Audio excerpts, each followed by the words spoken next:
Right now, Piers Morgan, a close personal friend of Queen Camilla, has just revealed that no members of the royal family, including King Charles, will speak to Prince Harry or Meghan Markle at all.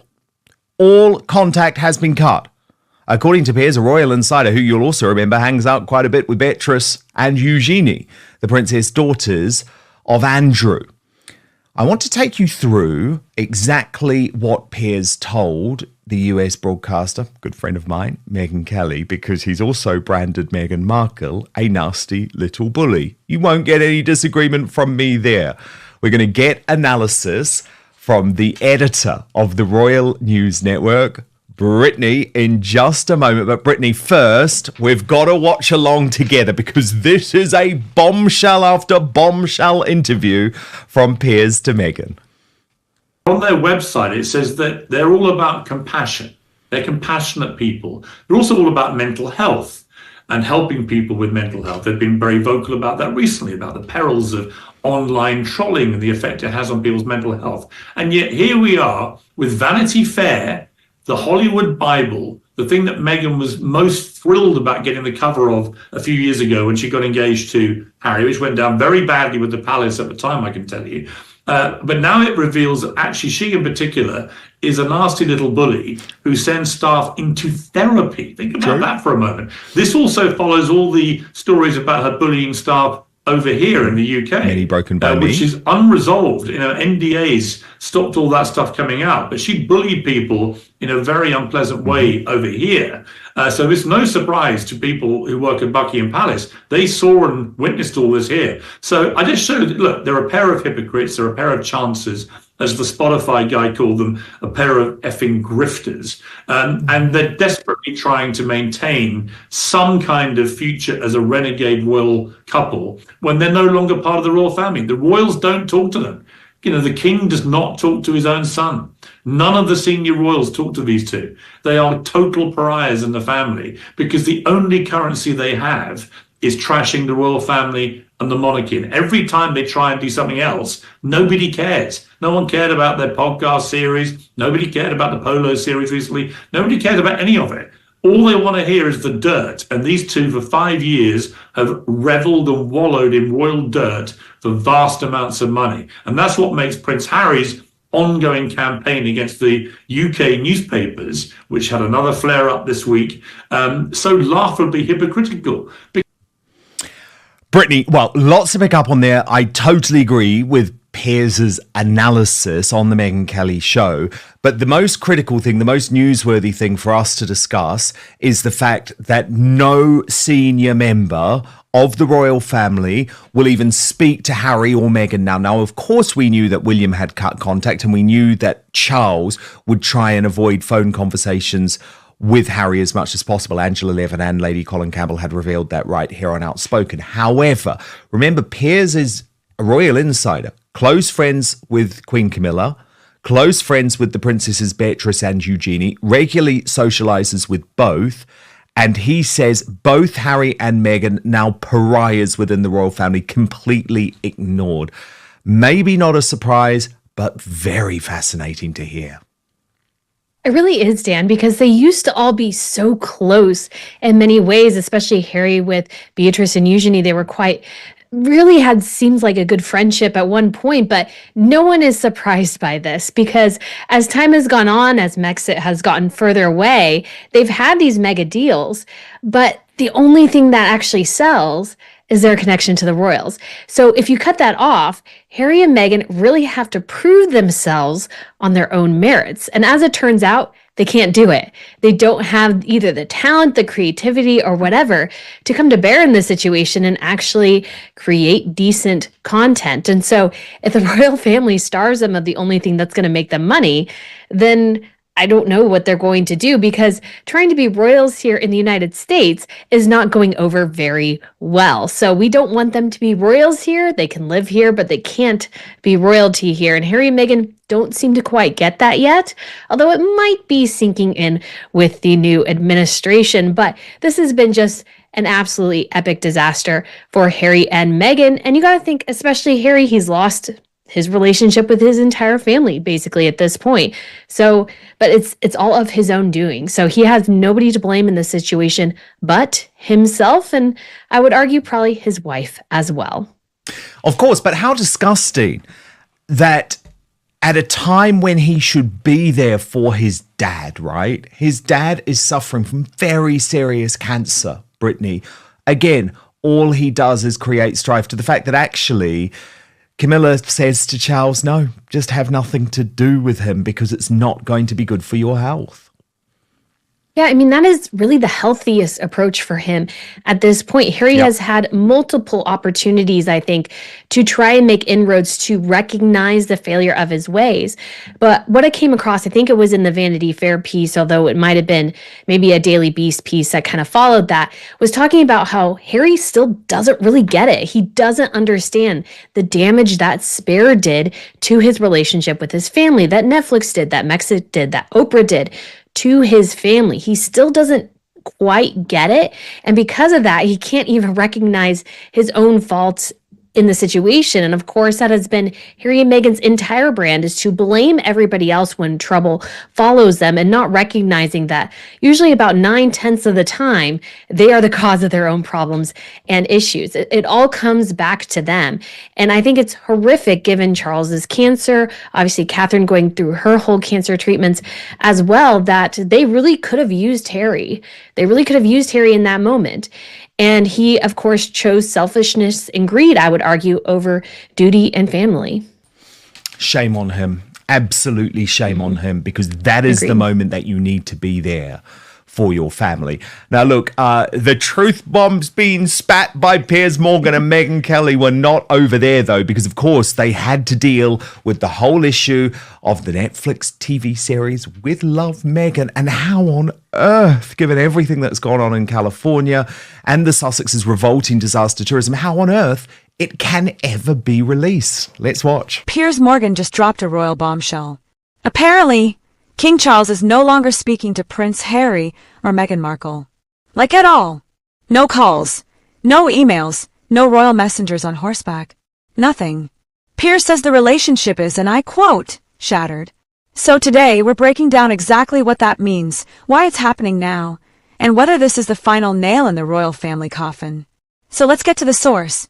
On his show, Piers Morgan claimed, Charles will not speak to Meghan Markle or Prince Harry. Not privately. Not publicly. That relationship is shattered. Now I know, Piers Morgan and Meghan Markle have the most toxic non-relationship in media history. But let's set his personal obsession aside for a second. This claim isn't coming out of nowhere. He's not just ranting. This sounds like a calculated leak from someone inside the royal machine. Let's look at the actual signs that support this. Harry attended Charles's coronation, alone, and stayed for barely 24 hours. Meghan, completely MIA from royal events. And now what's happened, I mean, what's most laughable of all, in a sort of horrible way, is that she's got this new series where she's trying to be the new Martha Stewart, where she's going to be cooking in her fancy mansion for all her fancy friends, very fancy food. Can you imagine a less appropriate thing in California right now than this fake princess, this duchess trading off the title she got given by an institution she's tried to ruin, actually prancing about in this kitchen in a multi-million-dollar mansion with her famous friends in California when 12 to 14,000 people have just lost their homes in the most horrendous fires that the city's ever had in Los Angeles and that the state's ever seen. It is so unbelievably inappropriate that that series could go ahead, but I bet it does. Yeah, they're saying it's actually going to pick up in March now as opposed to the January launch date. I mean, what do you think, Brittany? Can they go ahead with Love, Meghan? Because even since the announcement was made, my goodness, it has completely changed the whole environment. Oh, yeah. And I mean, the whole downhill spiral just in this month, Dan, has been insane to witness. I don't think I've ever seen two people crash and burn so hard as Harry and Meghan in just a span of less than 31 days. But I think this whole series is going to fail, not just because of obviously the premise and it being post the fires, because you can't really predict a natural disaster like that. But I think the true problem Meghan has always had is that she's not authentic. And really, in this modern environment, authenticity is what sells. And I think her prancing around in this multi-million-dollar kitchen and this multi-million-dollar house and everything, and claiming to show people that it doesn't have to be about perfection or whatever, I just don't think anybody's going to buy it, because she always seems, at least to me, I've always read her as very contrived, very much wanting to portray what she thinks is perfect in that particular moment. Usually her instincts are wrong in that scenario, but I think that's going to be a huge challenge for this series. Not only dealing with the fires and so many people out of their homes, but I think the indulgence of wealth that I feel like will come through this, the pretentiousness and all these things. I think everybody's just going to take 2 looks at this show and go, no, but what are they going to do? They desperately need content in order to still get some of that pot they have from Netflix for whatever they're going to produce. But they get it wrong every single time. And so it's just going to be another epic train wreck for the two of them. And yeah, I mean, again, they only have themselves to blame here. There's a million different directions they could have taken this, but I think she chose probably the worst route possible. But not according to Meghan, Brittany, because according to Meghan, Never we need to Meghan. feel sorry for her. Great reporting from Radar Online revealing that she's gone into hermit mode as a result of the way that she's been slammed. And a source close to Meghan says, in pursuing that goal, she's found herself at the receiving end of harsh treatment. Harry has reassured her of his pride in her actions and advised her to take a step back and not let it get to her. Still, it weighs on them. Rather than retreating from the situation, they opted to journey 2 hours into the heart of the fire zone to volunteer at the World Central Kitchen. Brittany, do they not understand? That was the problem. No one wanted you there, and in fact, it was an emergency situation. So the fact that you travelled for 2 hours into a fire zone, like, that's the issue. That's not the defence. That's the problem. But then this source also went on to say, and Brittany, this is what got me just mad, I guess. This response, talking about Meghan, is exactly what you'd anticipate from someone who carries Princess Diana's legacy. Oh, no, she doesn't. William and Catherine carry Diana's legacy, not Harry and Meghan. Well, I think too, the over-reliance on, contributing or pursuing or whatever Diana's legacy, I think that's a great mistake on their part, because I think Catherine and William are carrying on her legacy by really forging their own path. They're not trying to mimic her. I feel like if you're trying to mimic someone, so true. That always never goes well, because it's inauthentic. That it goes back to that thing where she can't be authentic. And at least for me, like I actually grew up in Southern California, so I'm familiar with what happens with wildfires and everything. And just the idea that in the middle, when these fires are still going on, that the mayor of a city took city officials away from their duties to parade them through somebody's home that got burned down, as I think it was maybe Justine Bateman that pointed out, is like, there might actually be human remains there. Exactly. Are you sure you've We're not over evaluated that. this? We're not over that. Crazy. And so it was just so tone deaf, so ridiculous. And I mean, I blame the city officials too for indulging them to that extent. They are not royalty here. They're just simply royals who live here. That there's a huge difference there. And you see it compared to Donald Trump going and surveying these scenes, because he can actually go, well, I can minimize or eliminate this federal barrier to you rebuilding quickly. I can do this immediately because I'm president.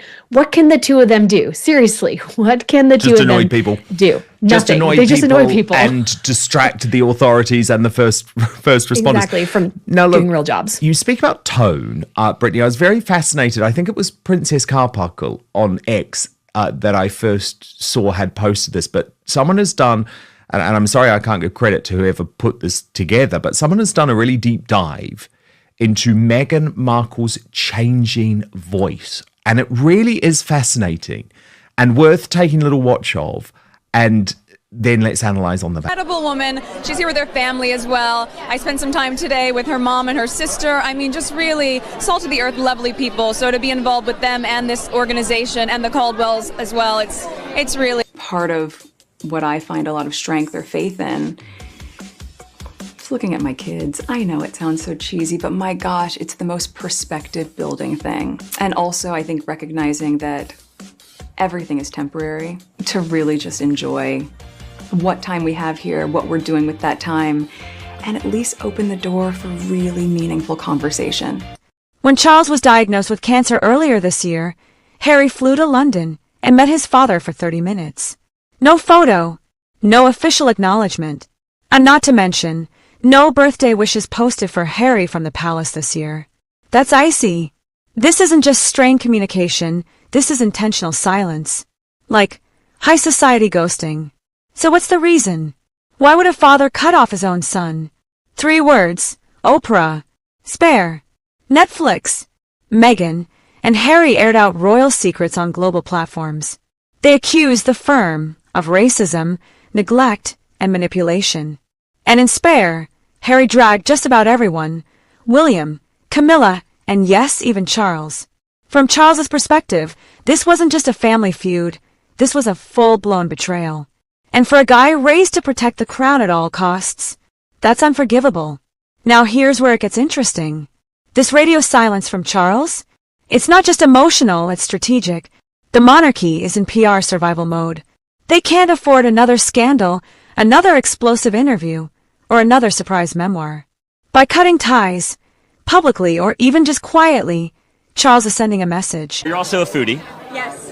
Give me your top 2-3 restaurants that you're going to have to hit while you're here in New York City. Well, I gotta be honest. It is. I'm going to Del Posto tonight. I saw that on your Twitter. Right. I'm going to Per Se tomorrow, so it's turning into an epic foodie trip this go round. But normally, I just love a good slice of pizza at Ruby Rosa or a good falafel at Taim. Oh gosh, I mean, this industry is just so special, and you see how many women use the platform that they have and just channel it for good. And I think as the more we support each other, it just amplifies the work, amplifies our community. I'm just thrilled to be back in it and to be able to sit in this room, be in such good company tonight. Really wanted to show you the Shangri-La Hotel. I love this spot, especially when you need a good massage. The spa upstairs, so good. We're at Soho House, Toronto, which is basically TIG headquarters for me. I write my stories here, I take my meetings here, and it's kind of amazing because all over the world, if I'm traveling, Soho House can still be home base. It's about being authentic. And if you look back at anything that I've said, it's really interesting because it often what ends up being inflammatory, it seems, is people's interpretation of it. But if you listen to what I actually say, it's not controversial. So, I mean, Brittany, she is an actress, I guess, but quite an obvious change in tone. It is. And it's something that, I mean, I've even heard that people tell me my voice is too high pitched and I need to change it. And I'm like, I'm not really interested in that. But you see somebody, she's creating we love a your caricature. voice, Brittany. Oh, thank you. Don't change a thing, okay, girl? That's what I don't want to do, because I was like, then it becomes this like, what am I trying to emulate? I'm not really being me. And part of it, I think, that we've seen in this movement against mainstream media a lot of times is like, we want real voices. We want real people, and that feeling of authenticity. It's so funny that she mentions it at the end of the clip. And I was like, well, you know, you've changed your voice, you've changed things to portray a caricature or a character, not really you being you. And I think that's one of the challenges Meghan has had over the years, is that we have no clue who the real Meghan is.